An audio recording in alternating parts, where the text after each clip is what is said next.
સુરતમાં કોન્ટ્રાક્ટરો દ્વારા જ પાલિકાને નુકસાન પહોંચાડતા હોવાનું કૌભાંડ સામે આવ્યું છે. કોન્ટ્રાક્ટરો દ્વારા એસએમસીને નુકસાન પહોંચાડવાનું કૌભાંડ સામે આવ્યું છે. સુરતમાં ચાલતી બીઆરટીએસ બસમાં મુસાફરોને ટિકિટ આપવામાં આવતી હતી.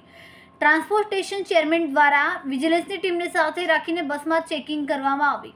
સુકાની એજન્સી દ્વારા મેસેજ પાસ કરતા કૌભાંડ બહાર આવ્યું. મેસેજ પાસ કરનાર એજન્સીને બ્લેકલિસ્ટ કરવા આદેશ કરવામાં આવ્યો. વિજિલન્સની ટીમ દ્વારા લોકેશન બદલી પિયુષ પોઈન્ટ પર ચેકિંગ કરવામાં આવ્યું. પાંડેસરા રૂટ નંબર 205 બસમાં આકાર એજન્સીના કોન્ટ્રાક્ટર દ્વારા 60 પેસેન્જરોને ટિકિટ નહીં આપી હોવાનું સામે આવ્યું.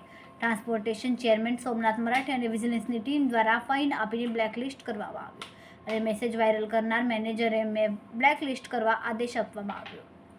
હજુ કોણે મેસેજ આપીને એસએમસીને નુકસાન કરનાર પોલીસ કેસ કરી તમામ ગ્રુપ મેસેજ ચેક કરીને આગળ કાર્યવાહી કરવામાં આવશે.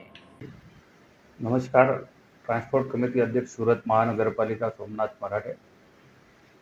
ગત રોજ ડિંડોલી વિસ્તારમાં જે સાઈ પોઈન્ટ છે ત્યાં બીઆરટીએસ રૂટમાં અમે વિજિલન્સ ટીમ સાથે જે બસની ચેકિંગમાં અમે જ્યારે નીકળ્યા હતા તે દરમિયાન અમે ત્યાં જે તપાસ હાથ ધરી હતી તે સમયે સુકાની જે અમારી પાસે કંડક્ટરની એજન્સી છે, આ એજન્સીનો એક મેનેજર મહેન્દ્ર કરીને એને એક મેસેજ વાયરલ કર્યો અન્ય ગ્રુપોમાં અને અલગ અલગ રૂટમાં, અને ચેરમેન અને વિજિલન્સની ટીમ ચેકિંગમાં ઉતરી છે. તમામ સાવધાન થઈ જાઓ.